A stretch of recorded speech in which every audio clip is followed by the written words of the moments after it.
मधुबन के बाबा, मधुबन के बाबा मुरली वाले, आपका क्या कहना, आपका क्या कहना। ओम शांति। आज 6 नवंबर 2025 के साकार मधुर महावाक्य हैं। आज मीठे मीठे बाप दादा बोले, मीठे बच्चे, तुम अभी बिल्कुल षडपंथ माना किनारे पर खड़े हो। तुम्हें अब इस पार से उस पार जाना है, घर जाने की तैयारी करनी है। बाबा ने कहा, मीठे बच्चे, तुम अभी बिल्कुल किनारे पर खड़े हो। तुम्हें अब इस पार से उस पार जाना है और घर जाने की तैयारी करनी है। बाबा ने आज प्रश्न पूछा है कि कौन सी एक बात याद रखो तो अवस्था अचल अडोल बन जाएगी। तो उत्तर में बाबा ने कहा, पास्ट इज पास्ट। बीती का चिंतन नहीं करना है, आगे बढ़ते जाना है। सदा एक की तरफ देखते रहो तो अवस्था अचल अडोल हो जाएगी। तुमने अब कलयुग की हद छोड़ दी, फिर पिछाड़ी की ओर क्यों देखते हो? उसमें बुद्धि जरा भी न जाए, यही है सूक्ष्म पढ़ाई। ओम शांति। दिन बदलते जाते हैं, टाइम पास होता जाता है। विचार करो कि सतयुग से लेकर टाइम पास होते होते अभी आकर कलयुग के भी किनारे पर खड़े हैं। यह सतयुग, त्रेता, द्वापर, कलयुग का चक्र भी जैसे कि मॉडल है। सृष्टि तो बड़ी लंबी चौड़ी है, उसके मॉडल रूप को तो बच्चों ने जान लिया है। आगे ये पता ही नहीं था कि कलयुग कब पूरा होता है, अब मालूम पड़ा है। तो बच्चों को भी बुद्धि से सतयुग से लेकर चक्र लगाए कलयुग के अंत में किनारे पर आकर ठहरना चाहिए। समझना चाहिए कि टिक टिक होती रहती है, ड्रामा फिरता रहता है। बाकी क्या हिसाब रहा होगा? जरा सा रहा होगा। आगे पता ही नहीं था, अभी बाप ने समझाया है। बाकी कोना आकर रहा है। इस दुनिया से उस दुनिया में जाने का अभी थोड़ा समय है। ये ज्ञान भी अभी मिला है। हम सतयुग से लेकर चक्र लगाते लगाते अब कलयुग अंत में आकर पहुँचे हैं। अब फिर वापस जाना है। आने का और निकलने का गेट होता है ना, तो ये भी ऐसे ही है। बच्चों को समझाना चाहिए कि बाकी अब थोड़ा किनारा है, बस थोड़ा सा पॉइंट रह गया है सतयुग में जाने के लिए, है ना। कलयुग अपने लास्ट पीक एंड पॉइंट पर है। तो बाबा कहते, ये पुरुषोत्तम संगम युग है ना, अभी हम किनारे पर है, बहुत थोड़ा समय है। अब इस पुरानी दुनिया से ममत्व निकालना है, अब तो नई दुनिया में जाना है। समझानी तो बड़ी सहज मिलती है, यह बुद्धि में रखना चाहिए। चक्र बुद्धि में फिरना चाहिए। अभी तुम कलयुग में नहीं हो, तुमने इस हद को छोड़ दिया है और फिर उस तरफ वालों को याद क्यों करना चाहिए, जबकि छोड़ दिया है पुरानी दुनिया को। हम पुरुषोत्तम संगम युग पर हैं, फिर पिछाड़ी में देखें भी क्यों? बुद्धि योग विकारी दुनिया से क्यों लगाएं? ये बड़ी सूक्ष्म बातें हैं। बाबा जानते हैं कि कोई तो रुपए से एक आना भी समझते नहीं है, सुना और भूल जाते हैं। तुमको पिछाड़ी तरफ नहीं देखना है, बुद्धि से काम लेना है। हम पार निकल गए, अब फिर पिछाड़ी में क्यों देखें? हमने तो सारा क्रॉस कर लिया ना, अब वापस थोड़ा ना पीछे जाना है हमको। तो लौकिक में भी तो ऐसे कहते हैं ना, तो ऐसे ही बाबा ने कहा कि पार तो निकल आए हैं, अब पिछाड़ी में क्यों देखें? Past is past. बाप कहती हैं कितनी महीन बातें हैं, फिर भी बच्चों का कान पिछाड़ी में क्यों लटका रहता है? कलयुग की तरफ लटका हुआ है। बाप कहते हैं कांध इस तरफ कर दो, यानी कि कंधे, माना आपका फ्रंट साइज, आपका मुख किधर होना चाहिए? सत्युग की तरफ। वो पुरानी दुनिया तुम्हारे काम की चीज़ नहीं है। बाबा पुरानी दुनिया से वैराग्य दिलाते हैं। नई दुनिया सामने खड़ी है। पुरानी दुनिया से वैराग्य। विचार करो कि ऐसी हमारी अवस्था है। बाप कहते हैं पास्ट इज पास्ट। बीती बात को चितवो नहीं, उसको चित्त में नहीं रखना, उसको सोचते नहीं रहना। पुरानी दुनिया में कोई आश नहीं रखो। अब तो एक ही ऊंच आश रखनी है। कौन सी? कि हम चलें सुख धाम। बुद्धि में सुख धाम ही याद रहना चाहिए। पिछाड़ी में क्यों फिरना चाहिए? परंतु बहुतों की पीठ मुड़ जाती है, टर्न हो जाते हैं, बैक टर्न कर लेते हैं। तो बाबा कहते हैं तुम अभी हो पुरुषोत्तम संगम युग पर। पुरानी दुनिया से किनारा कर लिया है, ये समझ की बात है ना। कहीं ठहरना नहीं है, कहीं देखना नहीं है, बीती को याद नहीं करना। बाप कहते हैं आगे बढ़ते जाओ, पिछाड़ी को नहीं देखो कि उसने तो ऐसे किया था वैसे किया था, है ना। अपने आप को आगे बढ़ाते जाओ, एक तरफ ही देखते रहो, तब ही अचल स्थिर अडोल अवस्था रह सकती है। बाबा की तरफ देखेंगे तभी हम स्थिर रहेंगे। दूसरों की तरफ देखते जाएंगे तो क्या होगा? उसने ऐसा कह दिया, उसने वैसा कह दिया, अवस्था गिर जाएगी। तो बाबा कहते उस तरफ देखते रहेंगे तो पुरानी दुनिया के मित्र संबंधी आदि ही याद पड़ते रहेंगे। नंबरवार तो है ना। कल गिरा तो एकदम दिल हट जाती है। ऐसी ग्रहचारी बैठ जाती है जो मुरली सुनने पर भी दिल ही नहीं होता। विचार करो कि ऐसे होता है ना हमारे साथ। तो बाप कहते हैं तुम अभी संगम पर खड़े हो तो रुख आगे रखना चाहिए। आगे है नई दुनिया, तभी खुशी होगी। अब बाकी षड पंथ माना बहुत समीप किनारे पर, बिल्कुल एंड पॉइंट आ गया है। अब वो कहते हैं वहाँ पर खड़े हैं हम अभी, सृष्टि के एंड पॉइंट पर, इस कल्प के एंड पॉइंट पर। तो बाबा कहते हैं ना अभी तो अपने देश के झाड़ देखने में आते हैं, आवाज़ करो तो झट वह सुनेंगे। षडपंथ बिल्कुल सामने है, तुम याद करते हो और देवताएं आ जाते हैं। आगे थोड़े आते थे। सूक्ष्म वतन में ससुर घर वाले आते थे क्या सूक्ष्म वतन में? अब तो पियर घर और ससुर घर वाले आकर मिलते हैं। फिर भी बच्चे चलते चलते भूल जाते हैं। बुद्धि योग पिछाड़ी में हट जाता है। बाप कहते हैं तुम सबका ये अंतिम जन्म है, तुम्हें पीछे नहीं हटना है, अब पार होना है, इस तरफ से उस तरफ जाना है। मौत भी नज़दीक होता जाता है, बाकी सिर्फ कदम भरना है। नाव किनारे आती है तो उस तरफ कदम उठाना पड़ता है ना। तुम बच्चों को खड़ा होना है किनारे पर। तुम्हारी बुद्धि में है कि आत्माएं जाती हैं अपने स्वीट होम। यह याद रहने से भी खुशी तुमको अचल अडोल बना देगी। यही विचार सागर मंथन करते रहना है। यह है बुद्धि की बात। हम आत्मा जा रही हैं, अब बाकी नज़दीक षडपंथ पर हैं। बाकी थोड़ा समय है, इसको ही याद की यात्रा कहा जाता है। यह भी भूल जाते हैं, चार्ट लिखना भी भूल जाते हैं। अपने दिल पर हाथ रख के देखो ज़रा कि बाबा जो कहते हैं कि अपने को ऐसे समझो कि हम षटपंथ पर खड़े हैं, ऐसी अवस्था हमारी है। हमने इसको याद कर लिया है कि हाँ सच में अब हम एंड पॉइंट पर हैं। तो अंतिम में तो क्या होता है, इम्पॉर्टेंट चीज़ें बुद्धि में रहती है ना। तो बुद्धि में एक बाबा ही याद हो। बाबा याद की यात्रा भिन्न भिन्न प्रकार से सिखलाते रहते हैं। इस याद की यात्रा में ही मस्त रहना है। बस अब हमको जाना है।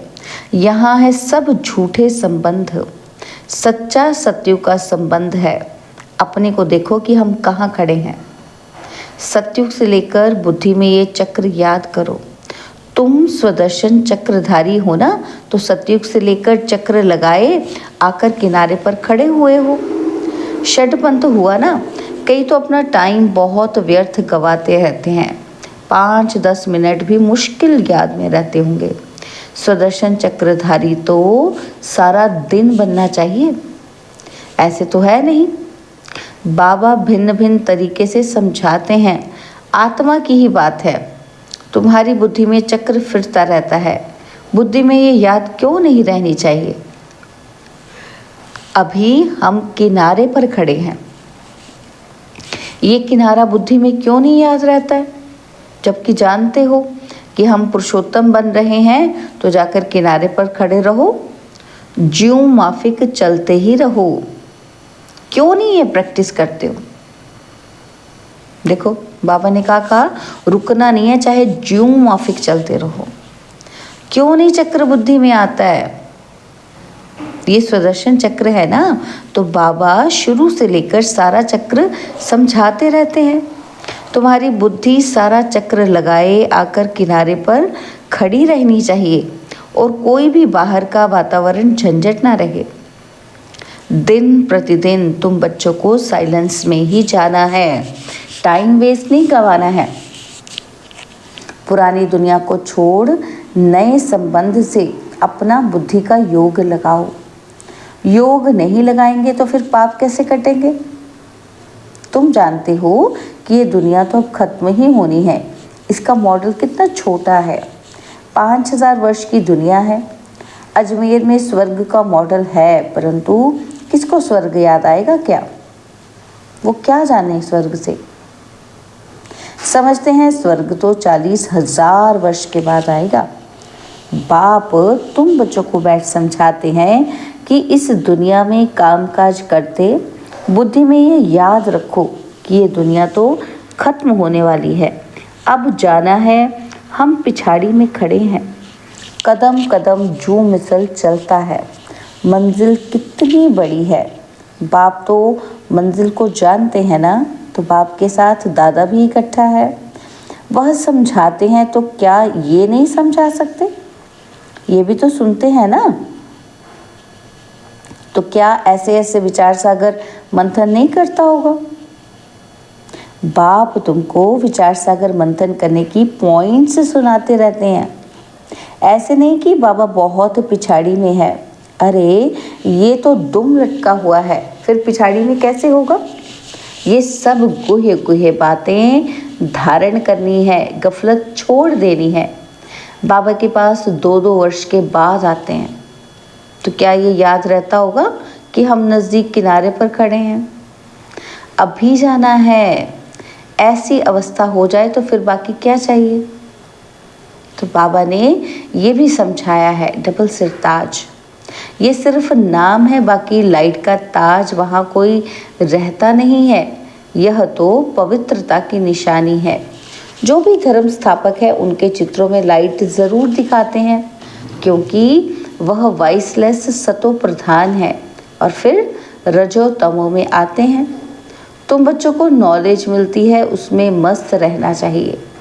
भल तुम हो इस दुनिया में, परंतु बुद्धि का योग वहाँ लगा रहे। इनसे भी तोड़ तो निभाना है। जो इस कुल के होंगे वह निकल आएंगे। सैपलिंग लगना है। आदि सनातन देवी देवता धर्म वाले जो होंगे वह ज़रूर आगे पीछे आएंगे। पिछाड़ी में आने वाले भी आगे वालों से तीखे जाएंगे। ये पिछाड़ी तक होता ही रहेगा। वह पुरानों से तीखे कदम बढ़ाएंगे। सारा इम्तिहान है याद की यात्रा का। भल देरी से आए हैं, याद की यात्रा में लग जाएं और सब धंधाधोरी छोड़ इस यात्रा में बैठ जाएं। भोजन तो खाना ही है। अच्छी रीति याद में रहें तो इस खुशी जैसी खुराक नहीं, यही तात लगी रहेगी। अभी हम जाते हैं, 21 जन्मों का राज्य भाग्य मिलता है।